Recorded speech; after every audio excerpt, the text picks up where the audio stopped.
Hey folks, Roland Martin here with BWoke.vote. Well, of course, we're focused on 2018 midterm elections, trying to get you focused not just on the issues, but also on the importance of using the power you have to cast your ballot. Today, we'll be chatting with Erica Ash. She joins me right now, of course.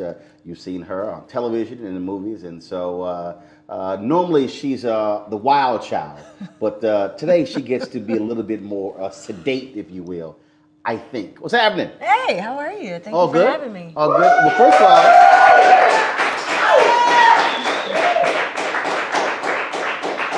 all, so I see you broke out the proper attire. You know, I tried, but I put a little spin on it. I put like a little ethnic spin on the flag. Right. Know, so it's a little. But first of all, when I see that, I immediately think of the poster from Birth of a Nation with a man, Nate Parker, where actually the flag was a noose. Interesting. Yeah, so when I saw that poster, I said, dude, you got to sign that and send that. Right. I said, because that's going to go alongside all the art in my house, because it was an amazing poster. Yeah, and I did a photo shoot with a similar flag as well, just to kind of like, and it was me blindfolded and kind of shackled and just, you know, doing various poses of kind of oppression and stuff like that. I mean, it's a you get mixed feelings when you look at the flag. I think one of the things is that people don't quite understand, that white folks don't understand. Our view of the flag, and even when you talk about democracy, when you talk about voting, it's totally different than theirs, because it's a different perspective when you talk about freedom. And here we are, 399 years since the first 20-odd Africans arrived in the United States and Virginia, and we still are trying to get all of the rights that we were supposed to have. Right. I mean, when you think about it, it's a bit hypocritical. I mean, they were creating this flag and creating all of these laws with people in this country as they were creating it being excluded from the laws that they were actually creating. So what is it? You know, one nation under God, like all men were not included in that. So it was it's a weird hypocrisy when you think about it. Well, I was just arguing with someone. Actually, it wasn't quite an argument, because I smacked him down real quick on Twitter. Was this physically? Nah, but I should have done it physically. If I would have. I'm glad you didn't. Well, because he said, well, look, everything is. I made the point about that we've had 114 Supreme Court justices in America. 108 have been white men. I said, if you want to understand the history of America, 100%. right there, out of 114, 108 have been white men. Yeah. And he goes, well, things have been working out great. I said, have they though? Really? I was like, oh. Was that when the smack happened? Yeah, that's yeah, when right. The smack would have happened for me. Right. Yeah. That's when the tweet went to all of my followers, so therefore they can get in on the action. Right. When I'm busy. Right.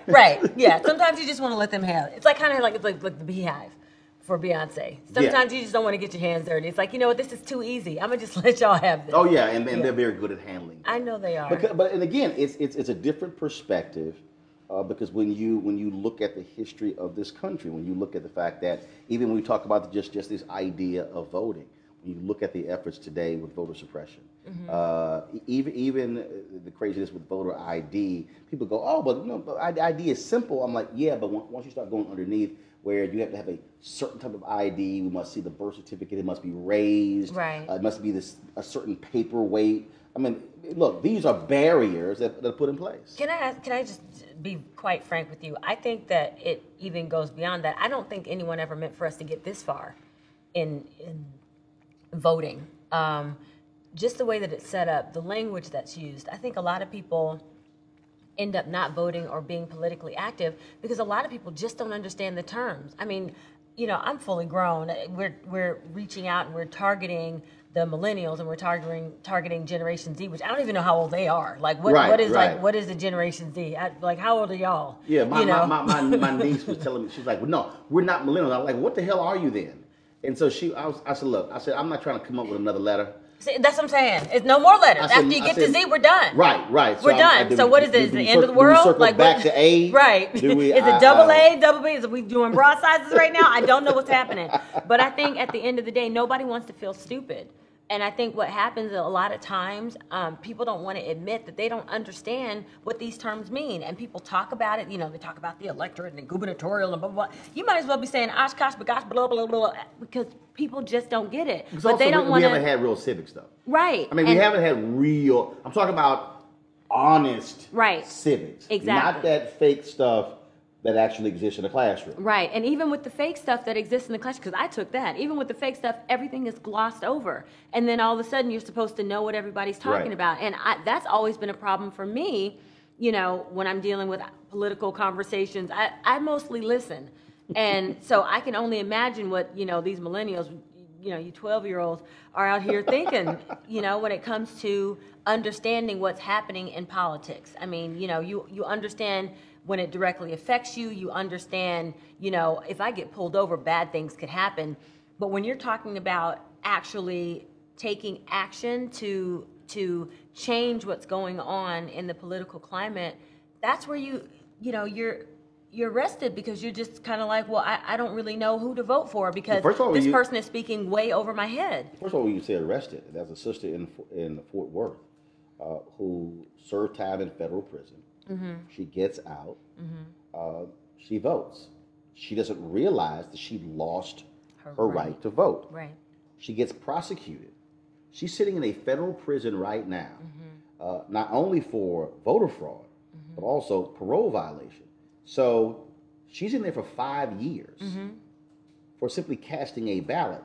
Now, we're going to spend an inordinate amount of dollars to lock her up for 5 years because she said, no one told me. And in fact, her probation officer testified that that there was nothing, it wasn't like you got out and it was kind of like, oh, by the way, here's a sheet of paper, you can't vote. Right. She had no idea. 5 years she's sitting in federal prison right now in Texas. And there are a lot of people who are in that same predicament. They don't necessarily go out and vote, but a lot of people, they don't know if they can. They don't know what to do, how to do it, where to do it. They get, all these documents and pamphlets in the mail, but they don't really understand how to dig through and figure it all out. So I think, the solution, because I'm all about solutions, is figuring out a way to reintroduce that into the school system. And we're talking to the generation that doesn't even write in cursive anymore. You know what I mean? Lots of things are switching. They can't read cursive.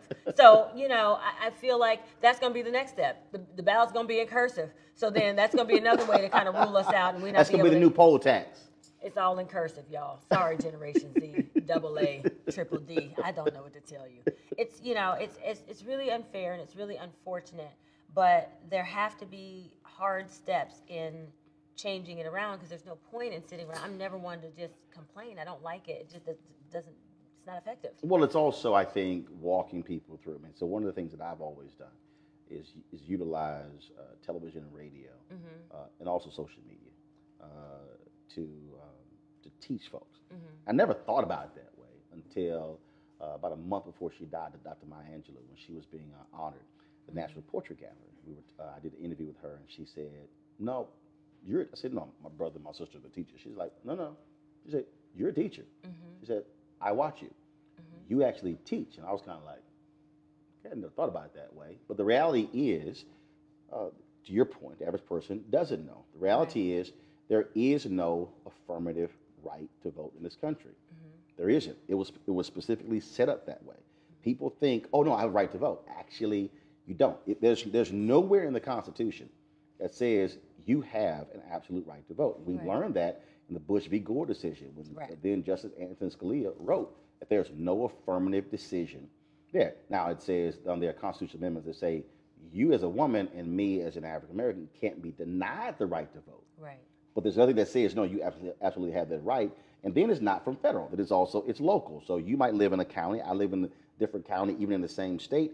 I might have paper ballots. I may have punch. You might have electronic, because the rules are different. And so it's this whole convoluted system that confuses people, even to the point where if you lived in apartment A and you moved to apartment B, in most places you have to re-register because you literally moved right next door. Right, or right across the street, because you've changed zip codes. You've got, a different polling place.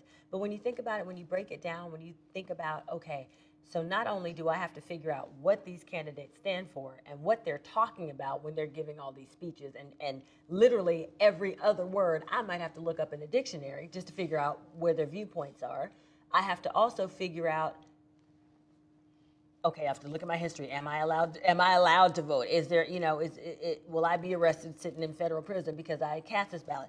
Then there's, well, what county am I in, and where do I go now to vote? And then it's, okay, there are all these others, all these different categories of people to vote for. It's not just the president of the United States. Right. It's just, you've got your governors, and you've got your senate, you've got your statesmen, like all these different things that you have to, and then all of those, all their platforms are not, they're not laid out there. Do you know what I mean? Like, you have to go and you kind of have to like put research. The work in. Yeah, exactly. And so there's a lot to do, and I think that it's overwhelming. Just say, you know what? Right. And it's much easier to just be like, you know what?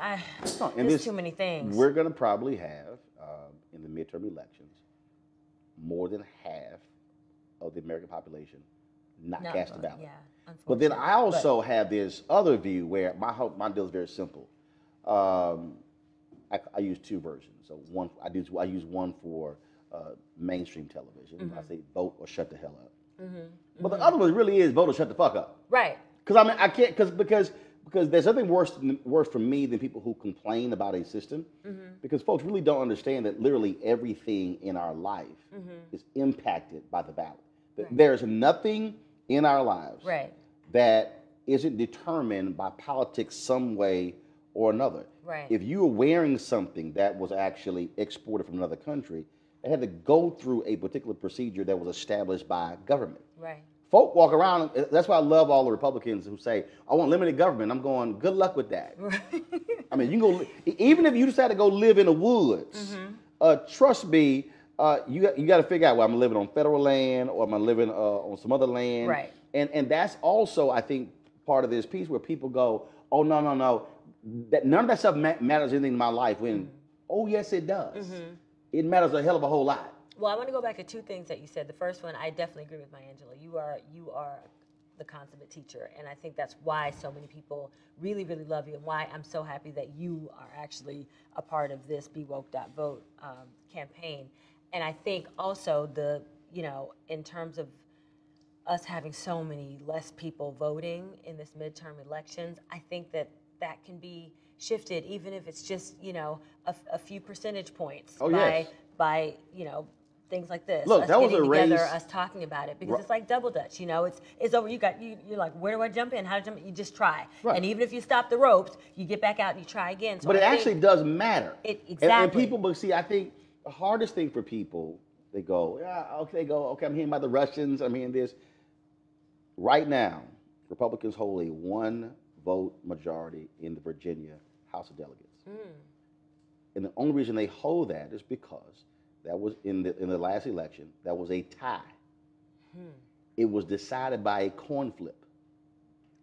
Oh, wow. They ended up the exact same number of votes. Right. And the coin flip, Republican wins the coin flip. Wow. Keeps the seat, and otherwise the Democrats could have taken control of both chambers. Hmm. A coin flip. Right. Right. So when somebody tells me the complete face of everything after that, my one vote is no big deal. Obama wins North Carolina by 14,000 votes in 2008. Mm-hmm. That literally, if you break it down, the number of precincts, one per precinct. Right. One vote. Right. And folks go, oh, really? I'm going, yes. Right.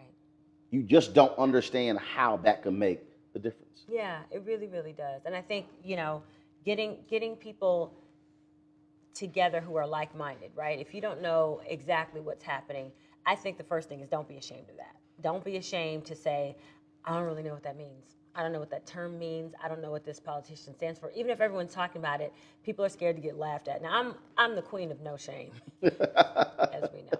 Yes, we know. But I feel like a lot of people, like, the ego gets in the way, right? Yep. And you don't want to be the one friend that looks stupid. I'm always looking stupid. But the thing is I'll ask questions. I'll say, Yep. You know what? I haven't watched TV this weekend. What happened? Talk to me. Right. So my friends now know. They're like, oh, Erica's come out from under her rock now. Let me explain to her. But I have to do that because I wouldn't know what's going on otherwise, because it really does get confusing. And I get like, oh, yeah. It's overwhelming, and I get mind overload, and I just have to shut everything off. Look, I have other friends who are celebrities who, Michael Bivins. New Edition.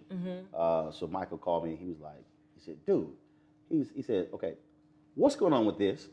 Then he had, what's going on with this? He said, hey, I'm gonna call you every now and then. So if I don't understand what the hell is going on, he said, I want to be able to ask you. And so there are other people as well. So they'll send me a text and say, Roland, first they go, is this true? Right. And then it's, okay, what's the real deal with this? How major is it? And I'm kind of like, okay, boom, boom, boom, boom, hit them right back. They're like, okay, cool. They move on. And my deal is, I'm cool with that because for a lot of them, they want to be educated on, and they say, look, I trust you're going to give me the information, and then I can take it from there. Now, that's when you also got to have my stuff together, because it can be running around quoting me going, Roland said, right. And then if it's crazy, they're like, that really didn't happen. Exactly. Then you know your Twitter followers are going to let you have it. But that's the thing. I think everybody needs 3 friends. You need that one friend that's not going to make you feel stupid because you say you don't know. The one friend who does know everything and can spout it out. I mean, like, you know, like a Roland Martin Jr. And then you need that one friend to translate. I make it easy. You don't need to translate. Right. You do. You do. But you know those friends that's always like, oh, yeah, well, and you're like, girl, I don't know what you're saying. What? Talk to me like I'm a 5th grader. Break it down to me in simplistic terms so I know exactly what you're saying and exactly what I'm going to do about it. Okay, now somebody who's watching, they probably will say, oh, no, that's not basic. What they don't realize is we, as a journalist, we are actually trained. Newspapers are written for 5th graders. No, that's not a joke. We literally are written. Al Newhart, of course, who was the founder of USA Today, used to be the CEO of Gannett. He used to always hate reading George Will with the Washington Post. He said, I don't ever want to have to read a newspaper and have a dictionary right next to me. He said, make it plain for the people. Now, Joe Madison, Sirius XM Radio, the Black Eagle, he has, now, Joe go right to the heart of it. Joe go, you got to put it where the goats can get it. Now, who understands? Hey, none of y'all been to the country, so not a single one of them people know what the hell I'm talking about. You talking who to knows? the Z, what does that mean? I'm from the country, so. Okay, when I say put it where the goats can get it, what does that mean? Make it as simple and as Not just make it plain. Where do goats eat? Off the ground, the grass. Floor. His lowest common denominator. Make it boom. Absolutely as simple as you can make it. What country you from? That ain't the country. I'm talking about the country. Country with a K. I'm from Tallahassee, Woodville, Florida, myself. Alligators in the backyard. So I know what you're saying. But again, that is critically important, because I think there's so many people who are confused, to your point. They are frustrated.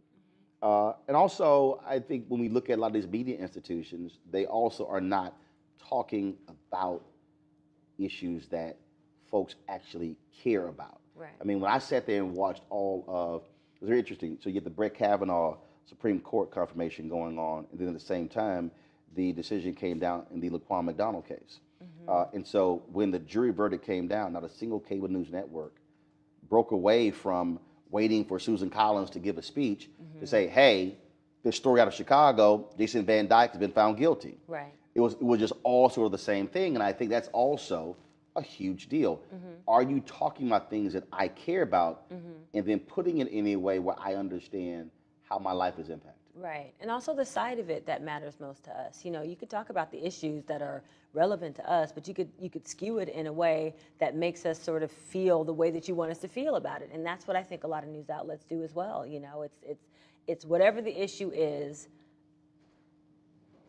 they discuss it so that we see it their way, instead of making it plain, allowing us to make our own decision, or equally looking at both sides of it. You know, Fox, you're not gonna, you know, I don't necessarily have to say the networks or the TV, you know, news Even though you said you said like real quick, just slid it in there. I heard you. I heard you. Did I? Yes, I heard you. Yes. Yeah, the microphone picked you up. Yes. Oh my. Yeah, we heard it. So sensitive. Everything here is so sensitive. But here's you know the piece, what I mean? These are the piece, though. So look, go beyond Fox.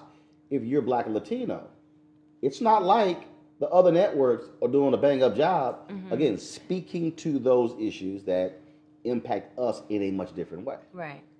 Right. First election you voted in, what was it? Oh, gosh. Oh, my gosh. Do you want me to be completely honest? No, I want you to lie. Yes. Then when I was 18, I voted, Obama. That was the first one? So that wasn't the first one you were eligible for. Right. So you're not gonna date me on the internet right now. What? But yes, I was definitely eligible to vote a couple of presidents, like one or two before Obama. So you hadn't voted in any election, not congressional, not city, not county. I did school one, but I don't district? even remember. I don't even remember what the election was that I voted in, so I don't count it. I mean, it did count. My vote did count in that one, but I can't remember to call the level of election that I voted in. So the one that I vividly remember voting in is Obama. So after 2008, did you then look at other elections, or did you only vote in presidential? No, I started voting from there, and so I would do the midterms, and I would do I did start voting from that point on. I didn't vote in every single election from that point on, but I did start voting more regularly. Growing up, was that a part of your upbringing? No, it was not. That was not something my parents ever, took me to the polls. And I think, unfortunately, in a lot of communities, that's not something that we're ever taught to do, taken as a family to the polls and saying, hey, look, this is what we do. This is where we vote. I mean, religion was huge in my family. Education was huge in my family. So y'all went, you had to go to church. We had to go to church, Sunday school, Bible study, choir rehearsal, all the public service that they did on Saturdays. We did everything church-based because both my parents were preachers. Hold on. So both of your parents were preachers. Mm-hmm. So when they had souls to the polls, not in my church. Really? Mm-hmm. I mean, we would have the odd candidate come to a service, but my church growing up wasn't very, politics meets religion heavy. I see that a lot now in my church that I go to now. Like, I mean, the politicians will come out on that one odd Sunday right before election. Oh yeah, they'll be there. Oh, they know Jesus then.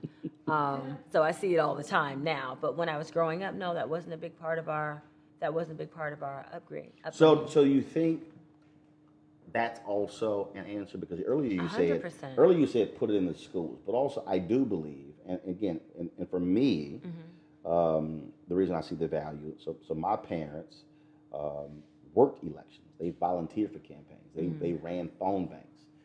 I remember being 7, 8, 9 years old. It was like you had no choice. It's not like you had a vote. It was like, yo, go over there for the next 8 hours, stand there and hand out these pamphlets to anybody who's walking in, and then we'll bring you lunch, and then you got some water for yourself. It's kind of like, okay. Again, that was what wasn't like my brother could say, nah, we're all right. We're going to stay at the house.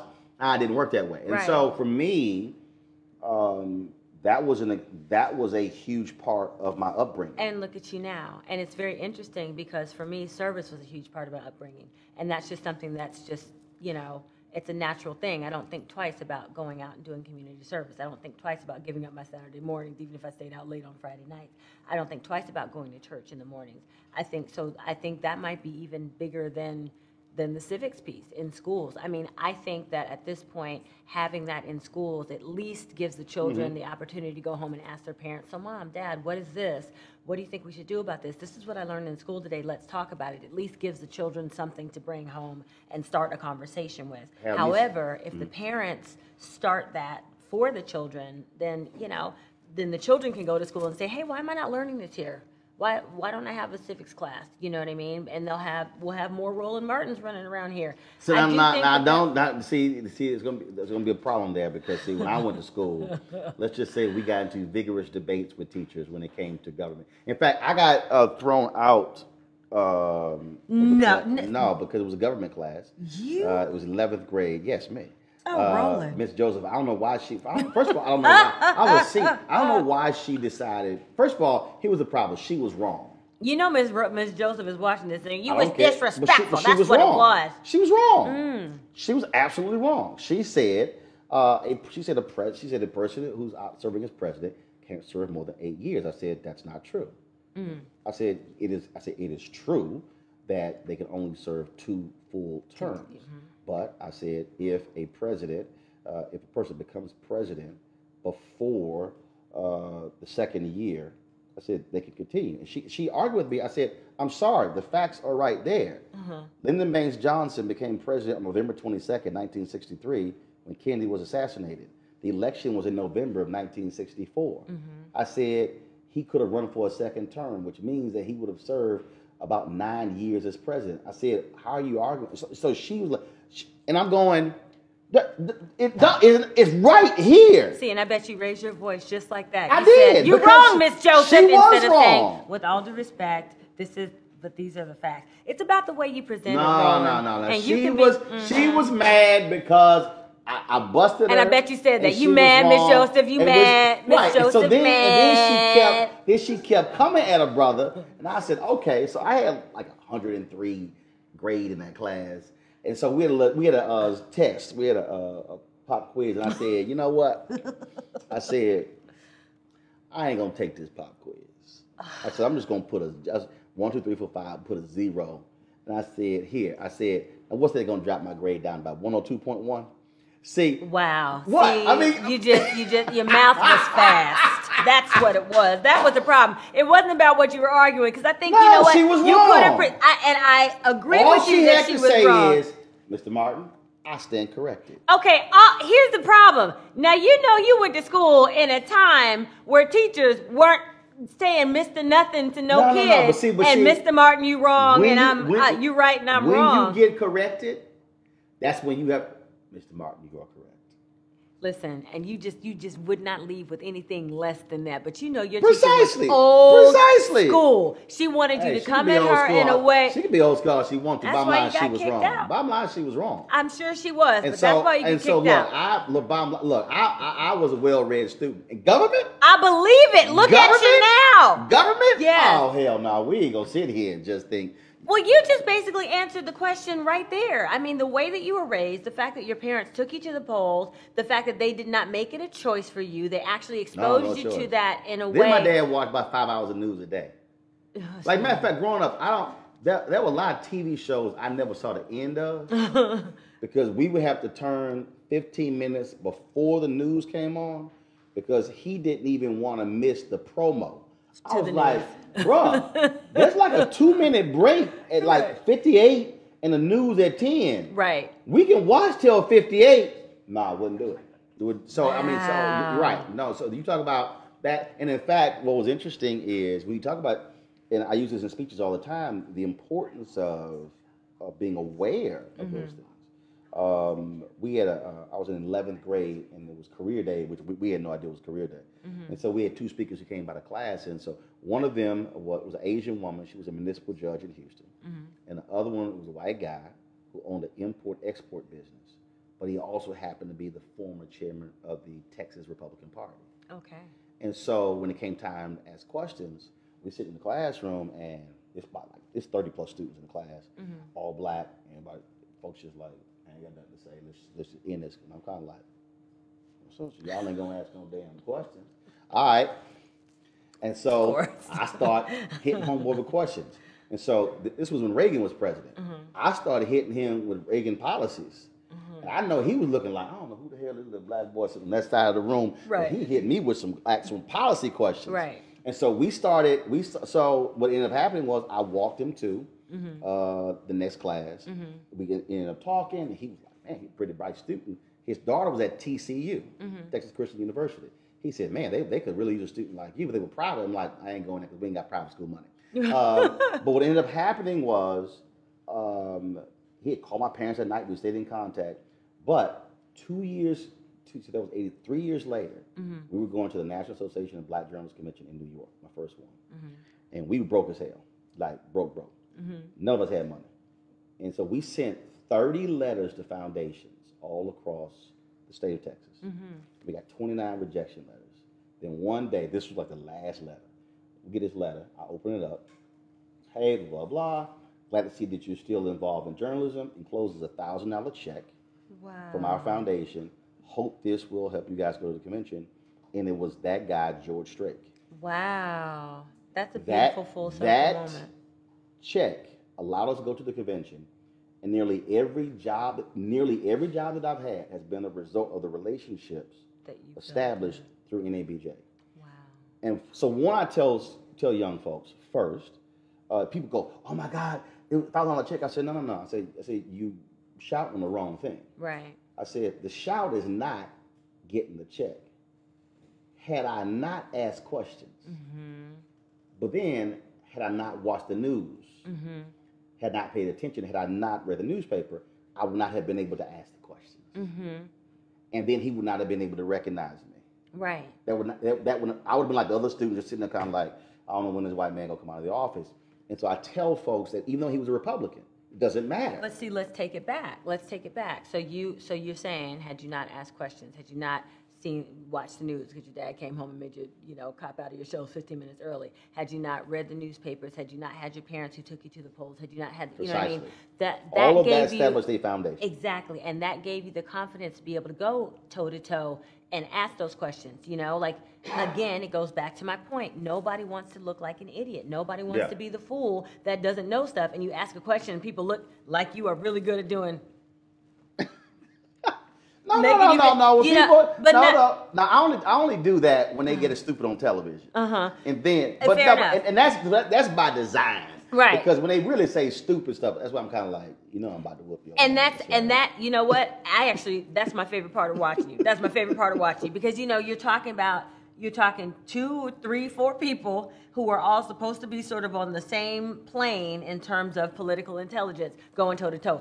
Make them look stupid. It actually is really good television. I'm talking about in a classroom where the playing field is level, right? You've got that one person whose parents did what your parents did, and that's not dissing parents who didn't do that, because I'm going to tell you, my parents were very, very concerned with making sure that we were well-rounded, but that's just not something that they were very exposed to. Which is why connecting the dots matter, because the thing is, if we begin to connect the dots.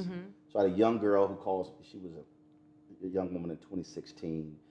She said, I'm watching your show and I'm reading your social media. She said, but look, I'm just not feeling Hillary Clinton, and I don't care about Trump, so I'm not going to be focused on the presidential election. I said, really? I said, okay. So what are the issues you were concerned about? I said, give me 5. It was my radio show. She gave me 5. I said, you do know that who is president has a direct impact on all 5 of those issues. She had no idea. Here she was thinking, well, I don't care about presidential campaign. What I'm going to do is I'm going to focus on what's happening in my state, was North Carolina. And I said, so you do know that 2 black women two African Americans have been appointed to the federal bench from your state, but your 2 Republican senators, Barr and Tillis, have barred them from even getting confirmation hearing. Wow. She's like, I said, and you do know who appointed them to the federal bench, the president. Right. And so she's like, really? I'm going, yeah. So I begin to walk her through, trying to get her to understand that you can't just take off that election because you say, I don't like either candidate. And people get caught up in this whole thing of, lesser of 2 evils. Here's the reality. Somebody is going to win. Right. One or the other. Right. You better make a decision. Okay, I don't like neither one, but I like that one a lot less than that one. Right. You got to make that call. Absolutely. And not act as if it doesn't matter. And that's also, I think, one of the hardest things to people, because there were a lot of young black folks who in 2016 were mad with Hillary Clinton about the super predator comment, mad about any number of things, and they said, oh, she's the same as Donald Trump. Are they saying that today? Exactly. Nah. Exactly. But you just gave the consummate cop-out. You know what I mean? It's the child who's bogged down with homework assignments from 3 different teachers. They look at it and they can either say, okay, I'm going to get me some Kool-Aid and a cookie, and I'm just going to dive in and then just start and see how much I can get done. Or it's like, you know what? Forget all this. I'm going to go outside and play, or I'm going to sorry, Generation Z. I'm gonna go to my phone. And say, do you know what I mean? So Yep. I think again, going back to my 3 friends, finding people who are like-minded, finding people that you actually connect with, people who find the same things important that you find important, people whose conversations you enjoy having, right? So talk to those friends. And then when you talk to those friends, find people among that group of friends who are more politically inclined. You know, I'm glad we're friends because I'm just not, you know, but because of friendships like yours, that's what made me figure out that, you know, my vote did matter and that it was important for me to vote and get out there, even if I wasn't doing everything, you know, perfectly, just trying and then learning from the mistakes, whatever mistakes that I made, and trying again and getting better the next time that I went out to vote or to speak about something, you know, political. And I think that having that's the start. That's the way that we do it, because we can't go back and undo, like I can't go back in time and make myself be at the polls when I wasn't. So that's where the civic piece comes in. But I can start now, and that's what, you know, I started when I started, and now I'm a part of more, you know, political drives to get other people to vote. I'm not the world's smartest when it comes to politics. I'm the first to admit that. I'm not even the second or third. But I'm trying, and I think that's really the message here. You know, get out and vote because it does matter. Your vote absolutely matters. And you made a really great point. I mean, you may not know exactly every nuance of a political candidate's platform, but you do know that you like what this person's saying, maybe a little bit more than you like what this person's saying. There's a vote. You know, vote for the one you like a little bit better. And then the next, as you get to know them a little bit more, and next time you get to know them a little bit more, maybe you get to know a little bit more about this person, start having those political conversations, even if you don't understand everything that's being said, even if you don't understand every term, surround yourself with it. When you were a kid and your parents took you to the polls the first time, you didn't understand what was going on. You just knew this is something that you had to do, and you'd rather be out climbing trees with your friends. Your parents just made you be in that environment. Stay right there. Exactly. Pass it. out these things. You just have to pass out these little pamphlets. You didn't know if they were church, you know, pamphlets or if they were political. Reading it. You know what I mean? This person run up for county commissioner. Being around it made you start reading it. And then as you started getting more familiar with it, it became commonplace to you. Then you started learning more and more. And then you got to the point where you was cussing out Miss Joseph. I'm sorry, Miss Joseph. Look, you could just, blame my parents for that. Blame them. They didn't beat you enough. And then of course the problem is then I got all these P's and U's in conduct in school because you really dating yourself because I don't care. I got P's and U's, and then of course then I get my ass whipped when I got home because I was talking so much in school. But see, now my parents are retired, living in my house. And the car they have is paid off. So they can't talk back either. So you just mouthy all the way around. No, because of the money I make now talking. So now my dad's like, don't stop talking. Right. I'm like, oh. Right. Oh, I said, what you need to understand, I said, you should be apologizing to me all of my ass whippings. Why are you always trying to get grown folks to apologize to you? Miss Joseph, your mom and daddy, everybody got to apologize to Roland today. Because that was practice. Oh my gosh. See, what I did in school was practicing for what I do right now. Fair enough. So, and now that you living in my house that's paid for, then you need to be apologizing because that practice made today possible. Okay, I'm gonna have to say that I understand what you're saying because that's the reason why my parents will refuse to ever live with me because they know that I'll be just like you. When I was walking around on my toe knuckles and I was singing into my hairbrush with my little towel over my head pretending to accept my awards, y'all told me to sat down. Not sit down. Sat down. Right.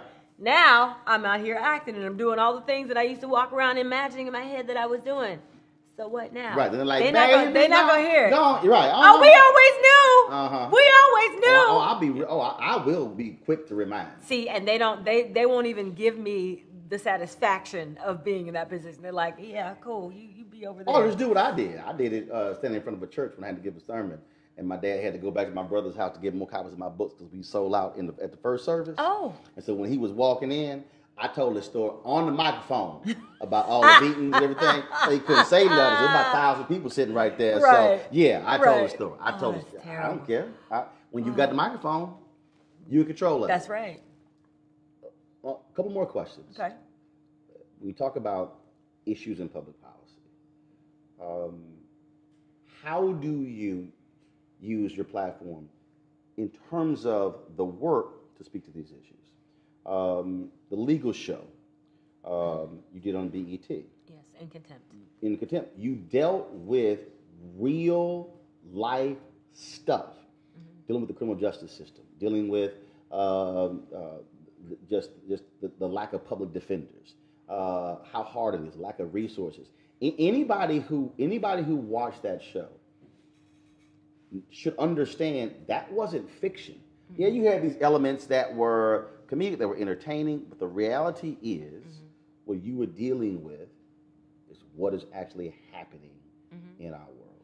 Yeah, it wasn't fiction for today, and actually the cases that I did cover in Contempt were specific cases that our showrunner represented or colleagues of hers represented when she was in the New York Public Defender's Office. So yes, they were real then, and they are today. I think it's been, I don't want to date her, but I would say maybe 20 years since she was, in the New York Public Defender's Office, and those are the same issues. I mean, you literally can turn on the TV and match, which case is happening for which news story being covered. The one thing that I did do as a result of that was I joined the Innocence Project and became an Innocence Ambassador. I learned a lot from my show, and I think that it's dealing with politics, but it's just, a sort of a different branch of it, obviously, the criminal justice system. But what that allowed me to do was to be open and available to opportunities that came my way in that. So with the Innocence Project, their focus is exonerating people who have been wrongly convicted of crimes and are have been serving time, sometimes life sentences. Which is directly tied to elections, because who we elect as district attorneys absolutely plays a role. And so for the longest, we ignored who the DA is. When you mentioned all these names on the ballot, people would vote for president or senate or governor, but they would ignore what was down ballot. Exactly. And they kept pushing D.C. for change, when the reality is the person who has the most impact on criminal justice reform, on mass incarceration, is the person who is district attorney. Absolutely. I mean, even your governors. I mean, I was just talking to Stacey Abrams the other day, and she was talking about the system in Georgia and how. For folks who don't know, Stacey Abrams, of course, who was running for governor first black female governor, Georgia. Of course, for Erica, I was talking to Stacey Abrams. Just like just having a moment. Everybody would just know. As I've gotten into this whole political realm, doors open. People come and present themselves. I'm friends with Roland. I'm friends with Stacey Abrams. Of course, she's being from Tallahassee. What? Well, actually, I'm from Atlanta, because I did spend the most time there as a youth. Really? Yeah. But I'm sure she'll be name dropping Andrew Gillum, who of course is running for governor in Florida, who is the Tallahassee mayor. But yes, go ahead. My great grandfather was a senator, but whatever. Your great grandfather was a senator. Yeah. State or U.S. State. Who is he? His name was William Cabot Hodges. So you had a great grandfather who was a state senator. And yes. And you didn't know a damn thing about voting going on. Nope. Well, it's a convoluted story. He was a white man, and we were that family that. Damn convoluted. That's called the history of the United States and black people. Exactly. But our separation from him, because we could not be named as we were the black family, was our separation from all of it. So. You did more than creeping. Is that what rape means? or what? I don't know. Right. I don't know. That's a whole nother talk show. But, I got you. I got a Confederate general on my side too. Yeah. Mm-hmm. So I think our separation from that, was also our separation from politics. I have an uncle who got into it, but our family's a bit disjointed. So it's not like it was, something that was all consuming in our family. Politics was just not that. Last question for you. What are the 3 most important issues that matter to you? Education is a huge one. I am really, really bothered by the fact that, your education is directly based on the area that you're from and the level that you're allowed to receive. That really disturbs me. The criminal justice system, obviously. There are far too many people of color, and people in general.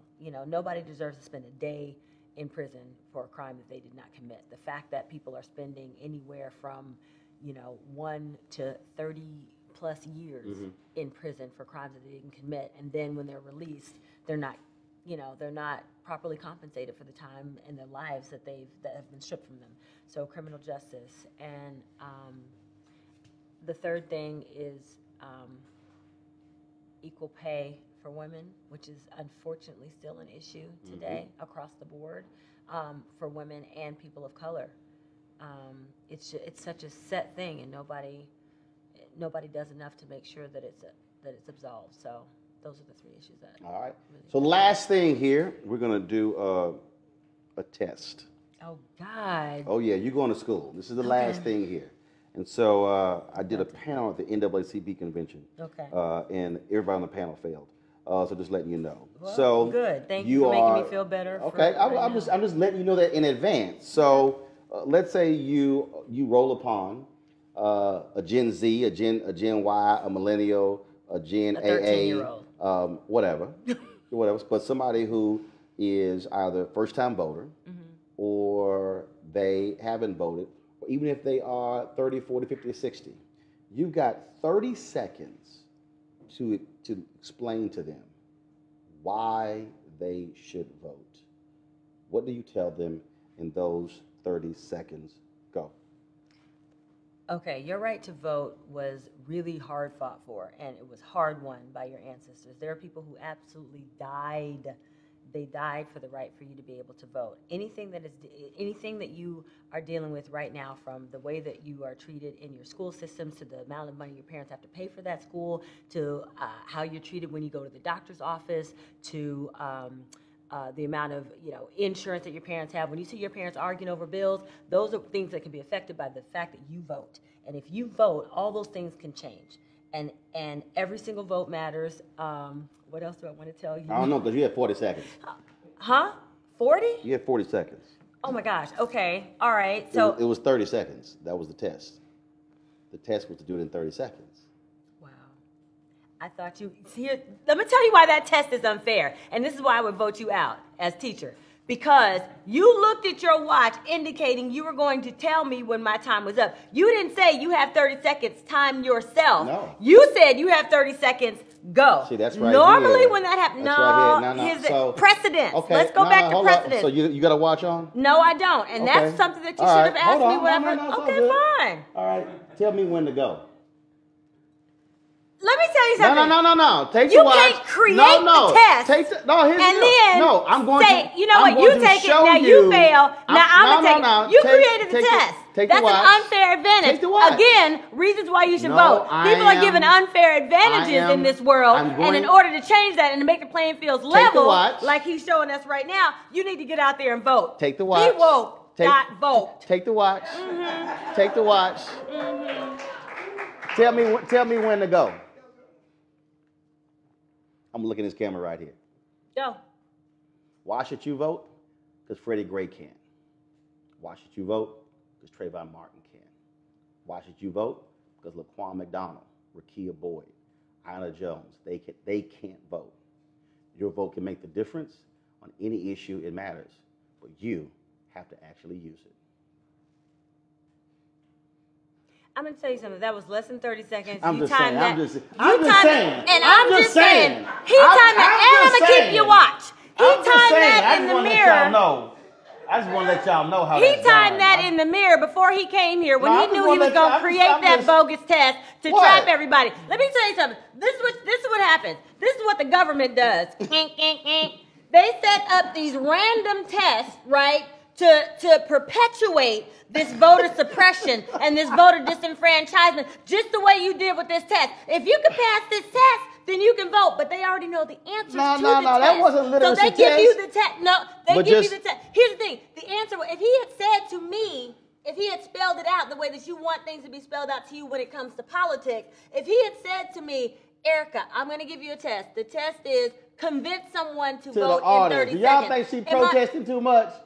I don't think you can protest too much. Suck it up. I think if it's, suck it up. See, and this is what the you government fail, wants you to do. You can retake the government the test. wants you to suck it up. But they do me a favor, get my damn watch back. Nope, you lost your watch. Let me try to sit on my watch. Listen, he gave me the watch. If you give somebody something, this is now their property. Did you not see him hand me the watch? We got 3 cameras, 2 mics, 4 if you count in our labs, showing that you gave me that watch. This watch is mine. But my point is that the government wants to shut us down. They want to keep us quiet. They want to say that the issues that matter to us don't really matter. That's what he's showing us right now. He just gave me a bogus test that he already knew the answers to and said, "Oh, you failed. I passed. I win." That's basically what the issue boils down to. You just brought it down to you just made it fodder for the goats. That's what you just did. All I'm saying is this here. This is why we did the test. What often happens is we say people died for your right to vote. That's great, but we got to make it relevant to a person today. So if they're out there protesting about these black men and black women who've been shot and killed by cops, I'm not going to bring up Jimmy Lee Jackson, who was shot and killed in Selma in '65. I'm going to bring up these young folks who can't. That's all it was. Erica Ash, thank you so very much. Yes. And thank you for my watch. Now the watch going to come back. Again, folks, use your power. It is power, but most importantly, after you vote. Remember, voting is one process. Election day is the end of one process. What happens the day after the election is the beginning of another. We need you engaged. We need you involved. We need you informed. Register, vote, and then make sure the folks who you voted for do what they say they were going to do. And then if the person you voted for lost, then hold the other folks accountable because you are still a constituent. You want to support Roland Martin Unfiltered? Be sure to join our Bring the Funk fan club. Every dollar that you give to us supports our daily digital show. There's only one daily digital show out here that keeps it black and keep it real as Roland Martin Unfiltered. Support the Roland Martin Unfiltered daily digital show by going to RolandMartinUnfiltered.com. Our goal is to get 20,000 of our fans contributing $50 each for the whole year. You can make this possible. RolandMartinUnfiltered.com.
check out Roland Martin Unfiltered?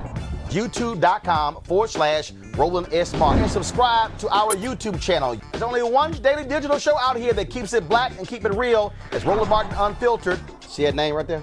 Roland Martin Unfiltered. Like, share, and subscribe to our YouTube channel. That's YouTube.com/Roland S. Martin. And don't forget to turn on your notifications so when we go live, you'll know it.